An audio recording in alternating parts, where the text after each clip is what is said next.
2 જણા તો હાલીને દ્વારકા ગયા. બોલો, અઠવાડિયે પોઈ ગયા. દ્વારકા ગયા ને આમ લાઈનમાં દર્શનનો વાળો આવતો હતો. એમાં લાઈનમાં ગયા ને આમ બરોબર મૂર્તિ સામે આમ આંખું વીંચીને આમ પાછી આંખું ખોલીને તો મૂર્તિએ ખડખડ દાંત કાઢ્યા. આ તો આંખું છોડવો મીડ્યા કે આ શું થયું એમ. તો મૂર્તિ બોલે કે ના ના, હું જ દાંત કાઢું છું. તો કે કેમ દાંત કાઢો છો? તો મૂર્તિ ભગવાનની બોલે કે કયું ગામ? તો કે અમદાવાદ. તો વધારે દાંત કાઢ્યા ભગવાનની મૂર્તિએ. તો કે પ્રભુ, અમે કીધું તોય તમે કેમ દાંત કાઢો છો? તો કે તમે અમદાવાદના નથી. હે, કે તમે અમદાવાદના નથી? અરે પ્રભુ, તમારી આટલી આસ્થાએ અમે હાલીને ઠેઠ અહીં આવ્યા દ્વારકા, અને તમારી પાસે ખોટું બોલી.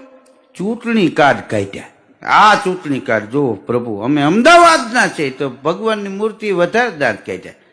તો કે હજી કેમ દાંત કાઢો છો? ભગવાનની મૂર્તિ કે હું તો